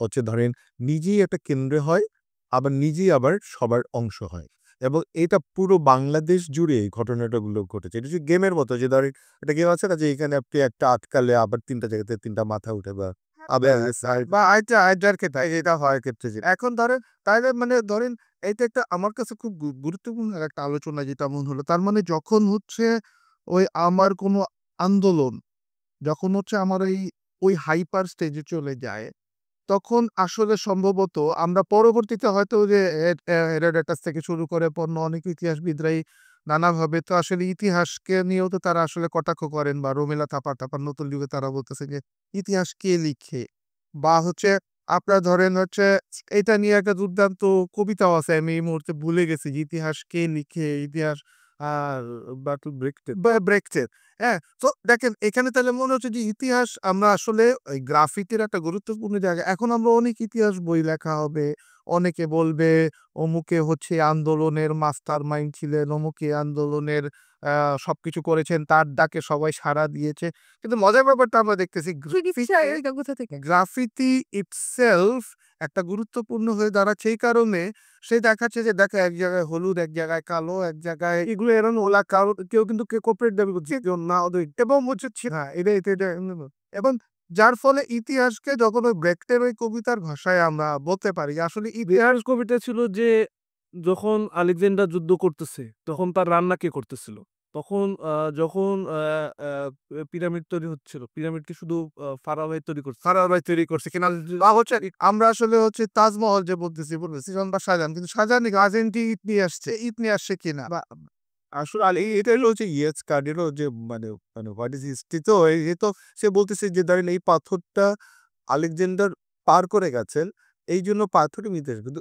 আলেকজান্ডার আগেও আরো অনেক লোক পার হয়ে গেছে তাহলে সে আসলে কি ইতিহাসে পার্ট হবে কিনা মানে প্রশ্নটা হচ্ছে এটা তার মানে মজার ব্যাপার যেটা দাঁড়াচ্ছে আমার মনে হলো হঠাৎ করে যে আমি আসলে ব্যাপারটা ওভার এমফিসাইজই করতে চাই যে হচ্ছে বা এমফাসাইজ করতে চাই যে তাহলে গ্রাফিতি অলরেডি সার্টেন যে আমাদের কিন্তু যে ডমিনেন্ট ন্যারেটিভ যে হচ্ছে সবকিছুকে কেন্দ্রীভূত করতে চায় যে হচ্ছে এই যে এই মানুষগুলার লড়াইয়ের দখলটা নিয়ে নিতে চায় যে এইটা অমুক অমুক নীতির কারণে হয়েছে যে বা অমুক ব্যক্তির কারণে হয়েছে বা অমুক রাজনীতির কারণে হয়েছে গ্রাফিতি ইটসেলফ কিন্তু এটা একটা দুর্দান্ত রেজিস্ট্রেন্স সে বলতেছে যে না এইটা আমরা একটা বিকেন্দ্রীকরণ। আমরা একটা নির্দিষ্ট লক্ষ্যের দিকে যাচ্ছি। আমরা সবাই একটা কালেক্টিভ হইতে চাই। আমরা এই বিজয়টা এবার সে যখন ড্র করতেছে সে কিন্তু জানে যে তার একটা অ্যাকসেপ্টেবল একটা অডিয়েন্স আছে। সে কিন্তু এখানে রিফ্লেক্সিভিটির আইডিয়া এইখান থেকে আসে যে সে যখন সে ড্র করতেছে, he is picturing himself that drawing that thing. সে কিন্তু জানে যে এবং সে আমরা যখন ধর করে একটা মার্কেট আমি যদি একটা বিজ্ঞাপনের সাথে তুলনা করি। একটা বিজ্ঞাপনকে সে তখন ফিল্ড লেভেলে স্টাডি করতে হয়। এটার ডিমান্ড আছে কিনা, আছে কিনা তাকে একটা লং টার্ম স্টাডি করতে হয়। কিন্তু যখন সে গ্রাফিতিতে সে ড্র করতেছে এবং মাথায় রাখতে হবে সে কিন্তু রিস্ক অনেক হাই। একটা বিজ্ঞাপন মেকার সে হাইয়েস্ট হলে তার প্রোডাক্ট সেল হবে না। গ্রাফিতি ওই সময় জুলাই মাসে যে আঁকছে সে ধরা পড়লে সে মারা যাবে। সে ওই মুহূর্তে সে যখন আঁকতেছে সে জানে যে ইট উইল হ্যাভ অডিয়েন্স। সে জানে যে his words will not get lost in the time এবং সে জানে যে সে হিস্ট্রি তৈরি করতেছে এবং সে তখন কিন্তু সে নিজেকে হিস্ট্রি মেকার হিসেবে সে নিজেকে দেখতে পাবে। আপনি বলতে হচ্ছে 5 আগস্টের আগের গ্রাফিতি আঁকা এবং অবভিয়াসলি পরে যেটা ছিল সেটা কমেমোরেশন, সেটা আসলে সেলিব্রেশন। আমরা সেলিব্রেট করতেছি। আমরা একটা বিপদ থেকে বা ইয়ে থেকে আমরা একটা সেলিব্রেট। এবং আমরা ধরে একটা ঝুঁকি নিয়ে বলতে চাই যে আমার কথাটা হয়তো না মানে কেউ একটু মন খারাপও করতে হবে। সেটাতে ইভেন ইতিহাস চুরি করার একটা টেনডেন্সি থাকে যে আসলে এখন আমি আঁকতেছি বা আমরা ইতিহাস তখন লিখি। যে হচ্ছে তখন মানে বরঞ্চ আমি আর কাজটাকে আমি অত্যন্ত গুরুত্বপূর্ণ এই জায়গায় ভাবি যে আমরা যখন হচ্ছে গ্রাফিতি গুলাকে আমরা পর্যালোচনা করব, গ্রাফিতির ভাষাগুলা দেখব, ওই আলাদা আসলে আমরা ঢুকতেই পারি না। আমার যেমন এমনকি মানে এই গ্রাফিতি পুরনো গ্রাফিতি গুলো ধরেন মুছে দেওয়া হচ্ছে। অথবা যে ৫ আগস্টের আগের দিকে আমি যদি বলি যেমন আমার বাসার কাছে যে মেয়েরা মানে বিশেষ করে ভিকারুননিসা নূন স্কুলের মেয়েরা রাস্তা এবং দেয়া এবং সেইখানে তারা যে প্রথম যে গ্রাফিতি সে যেহেতু খুব কম সময় পেয়েছে সে মানে গালি হতে শুরু করে মানে মানে এত ভয়াবহ সব গালি সে লিখেছে এটা পরে আবার ৫ আগস্টের পরে আবার অনেকে আবার একটু মুছে আবার সুন্দর এটা ডিসেনসিটাইজেশন অফ হিস্ট্রি। ডিসেনসিটাইজেশন মানে আপনাকে স্যানিটাইজ করতেছেন আপনি হিস্ট্রিটাকে হচ্ছে হলো যখন এটাকে হলো হিস্ট্রিকে যখন প্যাকেটবদ্ধ করতে যাবেন। আপনি যখন হিস্ট্রিকে আপনি একটা স্পেসিফিক ক্লাসের কাছে ক্যাটার করতে যাবেন। মানে প্যাকেট করার কারোর এটা হচ্ছে আমার কন্ট্রোল করা। আমি যখন বলতেছি যে এই হিস্ট্রিতে কিন্তু রিক্সাওয়ালার থেকে নেতার গুরুত্ব অনেক বেশি। আমি এই হিস্ট্রিদের আছে বা ছেলেটার থেকে বিশ্ববিদ্যালয়ের ছেলেটার গুরুত্ব অনেক বা ধরে শাসকের প্রতি যে ঘৃণাটার যে মাত্রা এটা কিন্তু অবদমিত ৫ আগস্টের আগে আমরা ওই মাত্রাটা ওইগুলোতে বুঝতে পারবো কিন্তু ৫ আগস্টের পরে যেগুলো হচ্ছে এটাও আপনি যেটা বলছেন আসলে কমোরেশন মানে আসলে অমুকে মরে গেছে তমুকে পানি খাওয়াচ্ছিল অমুকে হাত তুলে গুলি খেয়ে মরে গেছে কিন্তু ও যে ওই সময় শাসকের প্রতি যে গালি দিচ্ছে দেন স্কুলের বাচ্চা ধরেন তার কাপা কাপা হাতে লিখে ফেলেছে একটা তুলিয়ে লিখে সে দৌড়ে পালায় গেছে কিন্তু এই যে তার রেজিস্ট্যান্সের জায়গাটা এবং মানে সেইটা দিয়ে যে হেট আমি কমেমোরেশনকে একেবারে গুরুত্বহীন আমি ইয়ে করতে চাইছি না কারণ ডিসক্রাইব করে কারণ এটাও ইতিহাস অংশ উদযাপনের ইতিহাসও দায়িত্ব অবশ্যই আমি কিন্তু দুটার মধ্যে এখানের মধ্যে যে স্টাডিটার মধ্যে আমি যতটুকু পড়ার সুযোগ হচ্ছে যে এটা ৫ আগস্টের আগেগুলোকে বেশি ফোকাস করা হয়েছে তার ফলে আমাকে যে মেকিং এবং কনভেনশনের যে দুটোর মধ্যে পার্থক্য আমাদের এটাও জরুরি দরকার যে আমি হচ্ছিল এখানের মধ্যে যে হাতের ইস্যু আসবে যখন আমি একটা কিছু উদযাপন করতেছি আর একটা জিনিস যখন তৈরি হচ্ছে যে যখন সে আঁকতেছিল সে তো জানে না তার ফিট কি তার ড্রয়িং এর ফিট কি সে জানে তার নিজের ফিট সে জানে না যে আসলে সে আসলে অন্যকে ফিট পেল যে আমার মনে হয় যে সে নিজে প্রতিবাদ জানান আমাদের এই যে আমাদের যেটা জহির রায়হানের ইয়ে বারবার আমাদের সময় প্রয়োজনে সে তখন বলতেছে যে এটা সে নতুন দেশ বা ইয়ানো তার হচ্ছিল তখন টাইম ডিমান্ড তার হচ্ছে তার উপরে তখন স্পিরিট অফ দ্য আমি যদি হেগেলের ভাষা বলি স্পিরিট অফ দ্য হিস্ট্রি তার উপর ভর করছে এখন কি এইটা কি ও যেটা বলছে যে দেখেন দেখেন পরে এইটা আপনি কি এইটা এই যে আগে হলো সেটা কি মিথ বলছেন না পরে হলো সেটাও মিথ বলছেন মিথিসাইজেশনেরটা আসলে কি বলতেছেন স্যার, এটা তো আছেই। আর সেই সাথে আমি একটু ভাইয়ের সাথে যুক্ত করতে চাচ্ছিলাম। ভাই যেরকম করে বলছিলেন যে আমি আমাকে যুক্ত করতে চাচ্ছি যে হিট অফ দ্য স্পিরিট হেগেলের জায়গা থেকে যে বলছিল। তো সেখানে আমি আরেকটা জিনিস বলতে চাচ্ছি আগের সময়ে যেরকম লালন বা তাদের আগের সময়ে যেরকম যে যারা লিখতেন তারা হচ্ছে গিয়ে তাদের নামটাকে উচ্চ রাখতেন বা অনেক ক্ষেত্রে তাদের নামগুলা লিখতেন না কবিরা, কারণ হচ্ছে কি শাসক বা ওই মানে শাসকদের চোখে পড়ে যাওয়ার একটা ভয় থাকতো বা তাদের কিছু দায়িত্ব ছিল, দায়বদ্ধতা, তাদের কোনো একটা অন্তর্গত দহন ছিল যেটা তাকে বলতে হবে, করতে হবে, সেটা সে বলে চলে যেত তার স্পিরিটের কারণে। কিন্তু ওই সময়ের কারণে তাকেও অনেক কিছুকে উচ্চ করতে হতো। তার নামকে হয়তো বা কোনো মানে ছদ্মবেশী নাম তৈরি করতে হতো, ছদ্মনাম করতে হতো, অথবা নামই দিতেন না, তারা কোনো একটা কোড দিতেন বা কিছু। একই রকম ভাবে কিন্তু এই হিট অফ দ্য স্পিরিটে আমরা দেখছি অনেকের নাম নাই, অনেকের একটা সময় আমি খেয়াল করেছি নাম নাই, বেশিরভাগ চিত্রে নাম নাই। তারপর একটা সময় আসলো হচ্ছে গিয়ে নাম নাম দেয়া, এবং যখন হচ্ছে গিয়ে মানে ৫ আগস্টের পরে মানে, এবং এটাও খুব মজার, আমি আমার থিসিসে রাখার চেষ্টা করেছি যে ৩৬শে জুলাই শব্দটাকেই রাখতে চেয়েছি, ৫ আগস্ট শব্দটাকেই আমি আনিনি, ৩৬শে জুলাই, কারণ এটার একটা আবহ আছে। তো ওই সময়টাকে যখন আমি দেখলাম তখন অনেক বেশি নামকরণ, যেমন হচ্ছে একেকজনের নাম দিয়ে যে ও লিখেছে, সে লিখেছে, স্কুল ছাত্র হোক বা কিছু একটা। তার মানে তখন আমি নিজেকে তুলে ধরতে চাচ্ছি আমার নিজের নামে, আমার নিজের সত্তায়।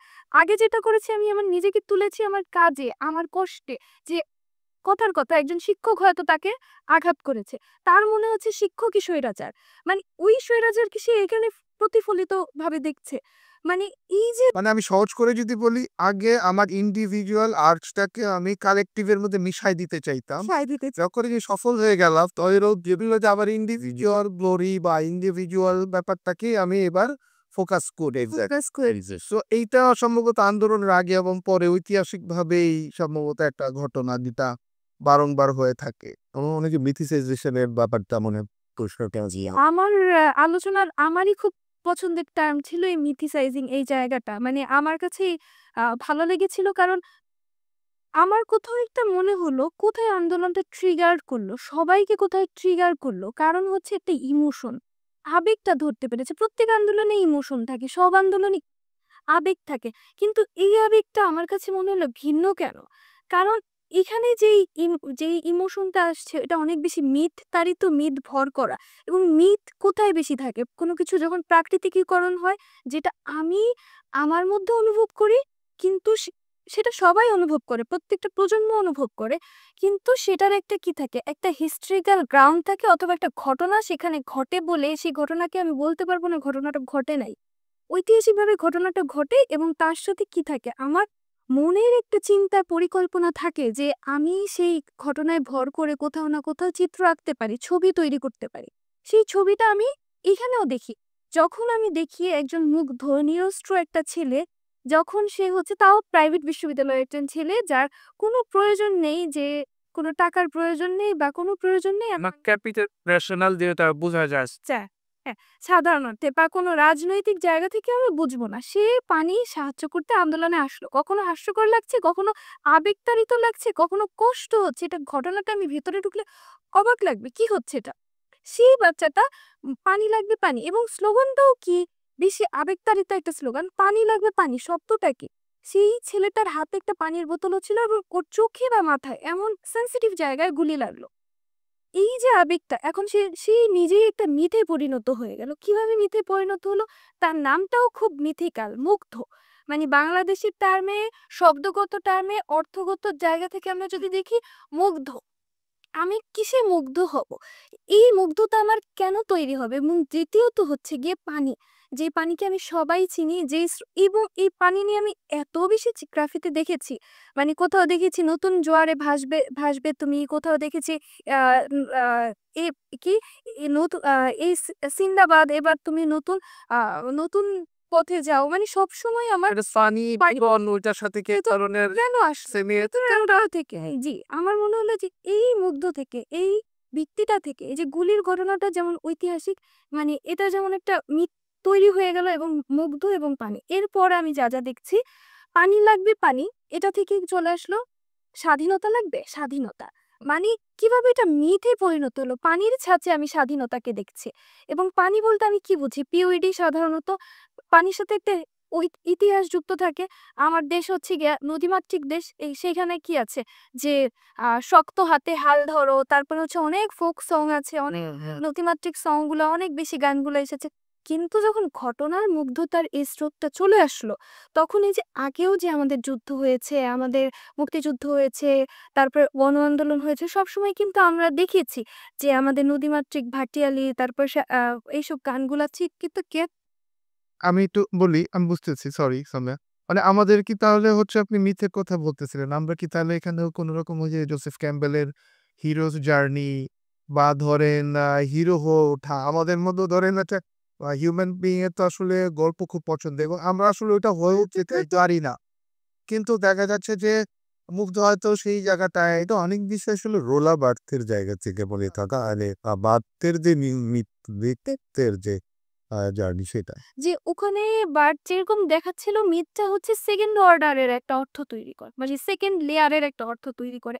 আমি এই পানিটাকে যখন আমি দেখাতে চাচ্ছিলাম প্রথম দিকে তৃষ্ণার পানি, সেটা হয়ে গেল কি আমি আমার ম্যারিটকে বা পলিটিক্যাল যে সেটাকে সেটা বলা তৃষ্ণা, এই তৃষ্ণার পানি। এখন সে যখন সিম্বল হয়ে ওঠে, সে মিথ হয়ে ওঠার পরে সে নানা পারপাস করতে থাকবে। তা হচ্ছে হ্যাঁ, বার্থের যে হচ্ছে গিয়া রোলা বার্থের যে সেকেন্ড ইসের যে আবার আলোচনা, হ্যাঁ এখানে আমি একটু যুক্ত করি যেমন ধরেন যে এই যে আমরা যে এই যে প্রোগ্রামটা করছি না শিফটিং ফোকাস এইটাও কিন্তু আসলে মানে বাড়তে ওই অর্থে এখানে এটা একটা মিথিকেশন জার্নি এবং আমরা ধরেন আমাদের এই আলাপটা যদি ধরেন আগের আলাপ ধরে যদি কেউ দেখেন তাহলে উনি এই মিথিসাইজেশন বুঝতে পারবেন যে তার জন্য এটা একটা মিথিক্যাল একটা ছাত্র তৈরি করেছিলাম সে ছাড়িয়ে ছাড়ছি আমরা আগাচ্ছি তারপরে এইটাকেও ও আর কি বলছে মিথিসাইজেশন মানে মেকানিজাইজেশন মিথের একটা আমার যে এটা মনে হয়েছে, মানে বাট নিজেই দেখিয়েছে মিথের একটা ভয়ঙ্কর হোলের জায়গা আছে, যেই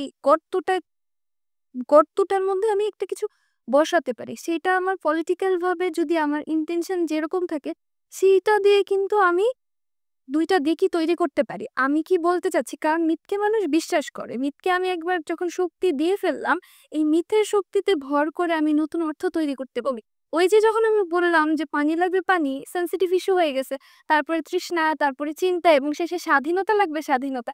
এখন এই স্বাধীনতাকে আমি বহুমুখী জায়গা থেকে দেখতে পারি। তো আমার মিথ কিন্তু আমার ক্ষমতা, এই ক্ষমতাকে আমি কিভাবে কাজে লাগাবো সেটা হচ্ছে বিষয়। আর যখন আমি গ্রাফিতির মধ্য দিয়ে আঁকতেছি, আমি অনেক বড় একটা মানুষের শক্তিকে ধরে ফেলতেছি, পাওয়ারকে নিয়ে ফেলতেছি। তো মিথ খুবই সেনসিটিভ একটা জিনিস আমার কাছে মনে হয়। মিথ খুব সহজ সরল জায়গা। আমরা একটু যদি আস্তে আস্তে আলাপটা জি, জি। ধরেন আমরা আসছি আমরা যদি একদম শেষের দিকে যাই আমাদের আলাপের সেটা হচ্ছে যে এখানে একটা পপুলার সেলফস এর ব্যাপার আছে মানে বাংলায় কি বলতে পারি ধ্রুব পপুলার সেলফসকে বাংলায় আমি যদি বলি ইংলিশে আবার একটা টার্ম ইউজ করতে দিতেছি যে ডিস্ট্রিবিউটেড এজেন্সি বলে আর কি। আপনার ফেনোমেনोलॉजी তাহলে আরো আরেকটা কিন্তু বিপদে আর আসলে জিনিসটা হচ্ছিল আমাদের তথ্যচর্চার যে আলোচনার জায়গাটা এখানে দরকার এই কারণে যেহেতু আমাদের টার্মস গুলো তৈরি হয় না, কারণ কি আমরা যেহেতু মানে আলোচনা করি হয়েছে আমরা যখন করবো আমাদের আস্তে আস্তে হয়তো আমি এখন ডিস্ট্রিবিউটেড এজেন্সি বলেন বা পপুলার সেলস বলেন এই আলোচনাগুলোকে আমার তো ব্যাখ্যা করতে হচ্ছে, আমি হয়তো একটা টার্ম দিয়ে আনতে পারতেছি না। কিন্তু যখন আমি ব্যাখ্যা করা যখন আমরা বড় বড় ব্যাখ্যা হাজির করতে থাকবো তখন আমাদের ছোট শব্দের প্রয়োজন তৈরি হবে। প্রয়োজন থেকে শব্দটা এই জন্য আমি একটা জিনিস বলি যে আসলে আমরা যে আলাপগুলো করে এসেছি আসলে ওর লাস্ট যে মানে যেই ফাইন্ডিংসটা বা যেটা নিয়ে ও কাজ করেছে শেষ যেটা তার মানে অবজেক্টিভ মানে সেটা হচ্ছে একটা পপুলার সেলস তার কতগুলো মাস রেজিস্ট্যান্স এবং তার নেগোসিয়েশনস এখন এইটার ক্ষেত্রে আমি বলবো যে মানে এক ধরনের মানে এক ধরনের কনক্লুশনের মতো করে আপনি বলেন তারপরে পুরো আলাপের উপরে আমি চাইবো ধ্রুব বলুক তারপরে শেষ করবে আশা করি ফায়াজ। তো আপনি মানে আপনি হচ্ছে বলেন মানে এটার উপরে আমার মানে নেগোসিয়েশনের পার্টটা ছিল হচ্ছে কি শেষ অবজেক্টিভ। আমি নেগোশিয়েট করতে চাচ্ছি। কি নেগোশিয়েট করতে চাচ্ছি? আমি বলতে আসলে আমি দেখতে চাচ্ছি এই টিসি এটা কিন্তু সবই ফায়াজকে বলতেছেন মাঝে মাঝে ধ্রুবকে বলে কারা, তো যেটা হচ্ছে আমি দেখাতে চাচ্ছি মূলত সেটা হচ্ছে গিয়ে পপুলার সেলফ কারা। পপুলার সেলফ এখানে দুই দিক থেকেই হচ্ছে। একদিকে যেমন গভর্নমেন্টাল এজেন্সি থেকে হচ্ছে বা যারা ক্ষমতাধর আমাদের প্রচলিত অর্থে তারা হচ্ছে, এবং একদিকে হচ্ছে কারা মানুষের মধ্য থেকে যারা জনপ্রিয় হয়ে উঠলো আন্দোলনের মধ্য থেকে।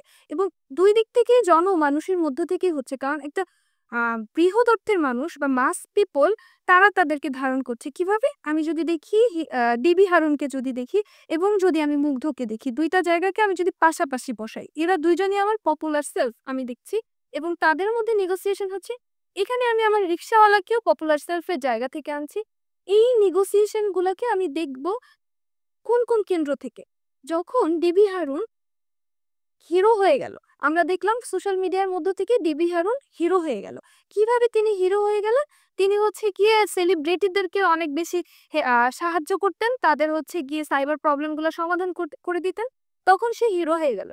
সেই হিরো ডিবি হারুনই যখন আবার ভাতের হোটেল, ডিবি হারুনের ভাতের হোটেল হয়ে গেল কিভাবে, ছাত্রদের সাথে সে যখন বিট্রায়াল বা হচ্ছে গিয়ে একটা দ্বিমুখী একটা প্রবণতা তৈরি করলেন। এরপরে সেই নেগোসিয়েশনে শিক্ষার্থীরা বা হচ্ছে আন্দোলনকারী বলতে বুঝাচ্ছি আমি একটা কালেকটিভ ফোর্সকে, কালেকটিভ মোটিভেটরদেরকে বলছি, যারা লিখলেন যারা নিয়ম মানে না তারাই ডিবি হারুন, যারা নিয়ম মানে না তারাই ডিবি হারুন। তারপরে আসলো কি হাউন আঙ্কেল, ওই যে সেলিব্রিটি যে একটা মিথের ভূমিতে মিথের ভরে যে একটা শব্দ তৈরি করে দিয়েছিল, শক্ত শব্দ, হাউন আঙ্কেল। ওই হাউন আঙ্কেল হয়ে গেল। এরপরে ওটা একটা ছাঁচ হলো, যে ছাঁচটা পপুলার সেলফ বা তো তারা ওটাকে কপি করে বা বা ওই যে কম করো প্রিয় কি জানি নাটক করে প্রিয়, বা হচ্ছে দিনে নাটক রাতে মানে এগুলো হচ্ছে পপুলার স্বাধীনতা, এই শব্দগুলোকে আগের বাক স্বাধীনতাকে কাক স্বাধীনতায় নিয়ে আসলো। তারপর মুগ্ধর কথাটাকে যদি দেখি যে এই পানি লাগবে, পানিকে এখন আবার ভাস্কর্যও করা হয়েছে। তো এইভাবে পপুলার সেলফ গুলোকে নেগোশিয়েট করা হলো। এবং এই যে রিক্সাওয়ালা, এই যে লাস্টে আমি একটা গ্রাফিতির ছবি যদি আমি দেখিয়েছিলাম, সেখানে হচ্ছে কি একজন রিক্সাওয়ালার সন্তানও প্রধানমন্ত্রী হবার স্বপ্ন দেখবে। তাহলে এই সেলফ গুলাকে নেগোশিয়েট করলো আমাদের মধ্য থেকেই, আমাদের সত্তাগুলাকে আমরা এই গ্রাফিতির মধ্য দিয়ে নিয়ে আসতেছি। তাহলে সবাইকে এক ধরনের রিফ্লেক্সিভ জায়গা থেকে আমরাই তৈরি করেছি, আমরাই ভাঙছি, আবার আমরাই তাদেরকে হচ্ছে তুলে ধরছি।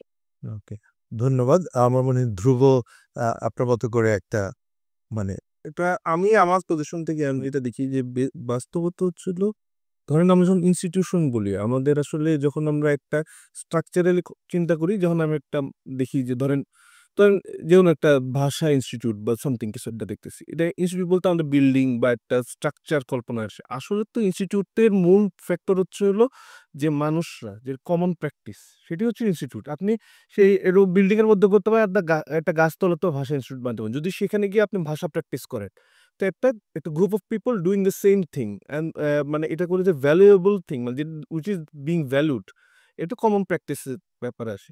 তো পপুলার সেলফে আমি যে ইস্যুটা দেখি, আমি গ্রাফিতির ইয়েতে আমি বলি যে আপনি দেখবেন টিএসসি থেকে আপনার ওই শহীদ মিনারে যাওয়ার পথে প্রথম 2টার পরে একটা গ্রাফিতি একটা ছবি আছে আর কি, হয়তো এটা আগস্ট মাসে পরেই, যে একটা বড় মাছের সামনে অনেকগুলো ছোট মাছ হচ্ছিল আসার চেষ্টা করতেছে। এবং এটা বায়োলজিতে খুবই খুবই ইন্টারেস্টিং একটা ফেনোমেনন, যে এটা বলে শোল, যেসব মাছগুলো ছোট থাকে তারা করে কি, যখন বড় একটা মাছের প্রিডেটর মাছ আসে সবাই একসাথে গ্রুপ বেঁধে যায়।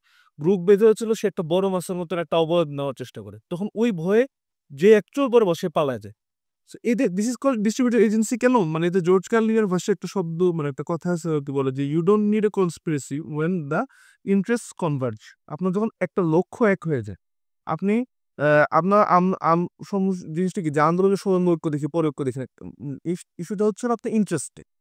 আপনার পপুলার সেলফে আমি যতটুকু আমার অবস্থান থেকে যেটুকু বুঝি, যে পলিটিক্যাল সিচুয়েশন গুলো ওনভাবে কনস্ট্রাক্টেড হয়ে গেছিল, এবং গ্রাফিতিতে একই জিনিস বারবার আসতেছে কেন? কারণ তো সমস্যা তো একটাই, একটা বা অল্প কয়েকটা সমস্যায় বারবার যে যাই বলে না, আমরা একটা নিয়ে গবেষণা করতেছি। আর হিউম্যান ব্রেইন তো আলটিমেটলি খুব একটু, যখন আমি একটা জিনিসকে নিয়ে করতেছি, আমার ফর্ম মিথ বা যেগুলো আমরা আসতেছে আর্কিটেক্ট গুলো তো একটাই আমরা, এবং আমাদের একটা কমন কালচার রেপার্টরি আছে। আমরা ধরেন আমরা আমরা যতটা পশ্চিমবঙ্গের দেশের সাথে করতেছি, আমরা ইংলিশের জন্য আমরা 1984 পড়তেছি, আমরা একটা কমন যেহেতু একটা আরবান কালচারের বা একটা ইয়ার রিপোর্টারগুলো একই, তা আমাদের শব্দগুলো একটা আসতেছে, এবং এই যে ইন্টারেস্ট কনভার্জ হতেছে, এবং আমরা একইভাবে আমাদের একটা সোর্স থেকে আমাদের শব্দগুলো দিচ্ছি।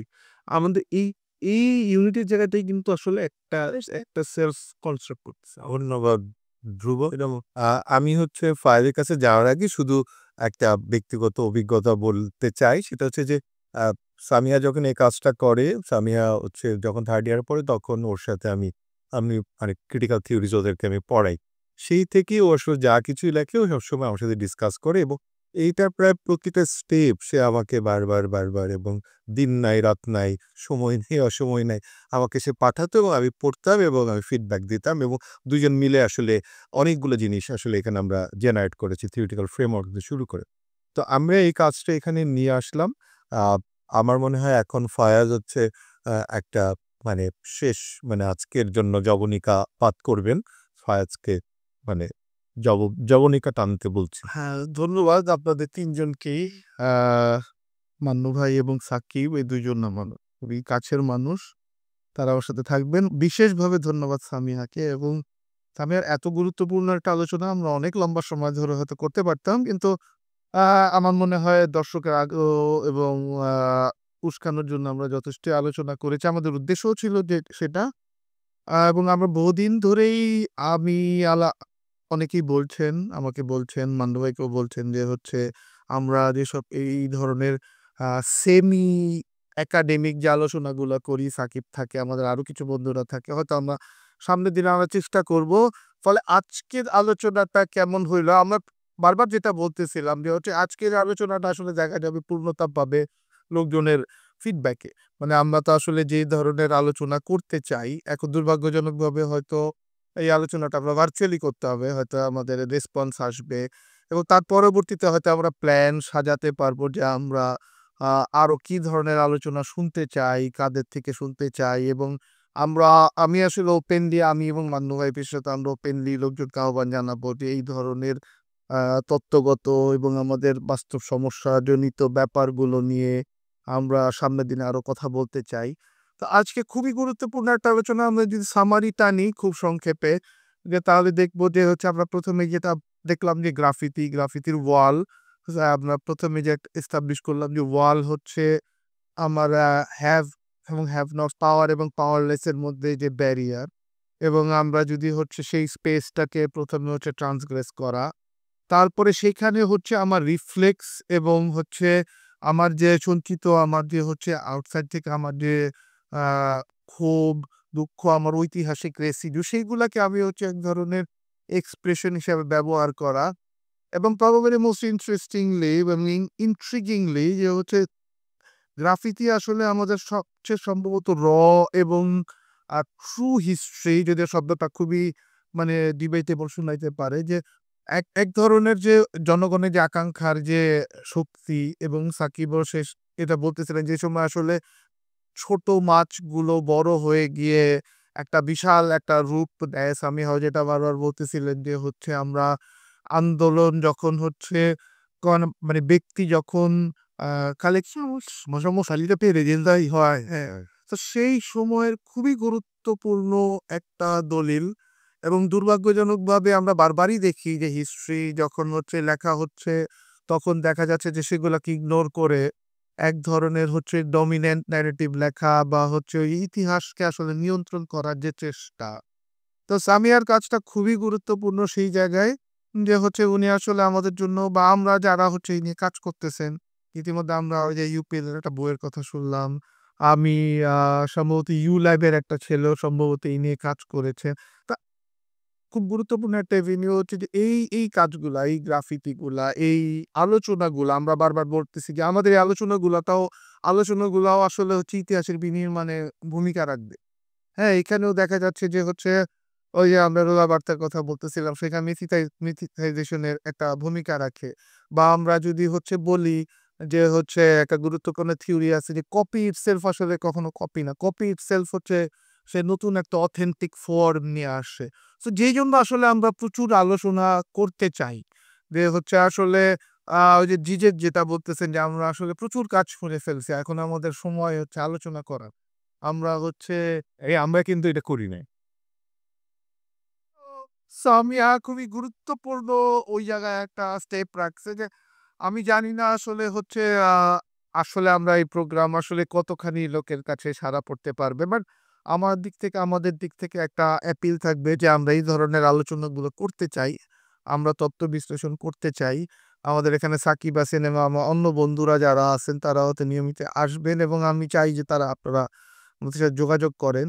আ এখন আমরা যে একটা টারময়েল এর মধ্যে দিয়ে যাচ্ছি দুনিয়া জুড়ে নানা ধরনের অশান্তি। বাংলাদেশে আমরা পোস্ট আগস্টে নানা ধরনের যে ব্যাপারগুলা হয় কি এগুলা যদি আমরা তত্ত্বগতভাবে আমরা যদি না বুঝি, আমরা যেমন দেখতেছি সামিহার কাজটাতেও যে আমাদের যে গ্রাফিতিগুলা আমাদের ইতিহাস চুরি হয়ে যাওয়ার একটা মানে একটা প্রবল চেষ্টা। আমরা ওই সময় যে পরিমাণ এক ছিলাম বা আমরা দেখা যাচ্ছে যে হিট অফ দ্য মোমেন্টে বা আমরা হচ্ছে যখন সলিডারিটি করতেছি সেটা চলে যাচ্ছে।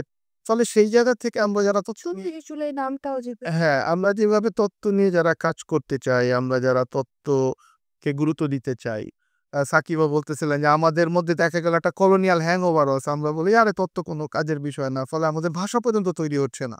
আমাদের দেখা যাচ্ছে অন্য ভাষা থেকে আমাদের ধার করে নিয়ে বলতে হচ্ছে। এটার একটা বড় কারণ হচ্ছে আমাদের তত্ত্বকে সহজভাবে না দেখিয়ে বা তত্ত্বে ভাবার বোঝা হচ্ছে না। সো আমরা আলাপ করতে চাই শিফটিং ফোকাস সেটার একটা চমৎকার প্ল্যাটফর্ম হইতে পারে। হুম, আ আমরা সামনের দিনে হয়তো আরো কোনো টপিক নিয়ে আসবো। আপনাদের ফিডব্যাক শুনতে চাই এবং কিভাবে আরো আগাইতে চাই।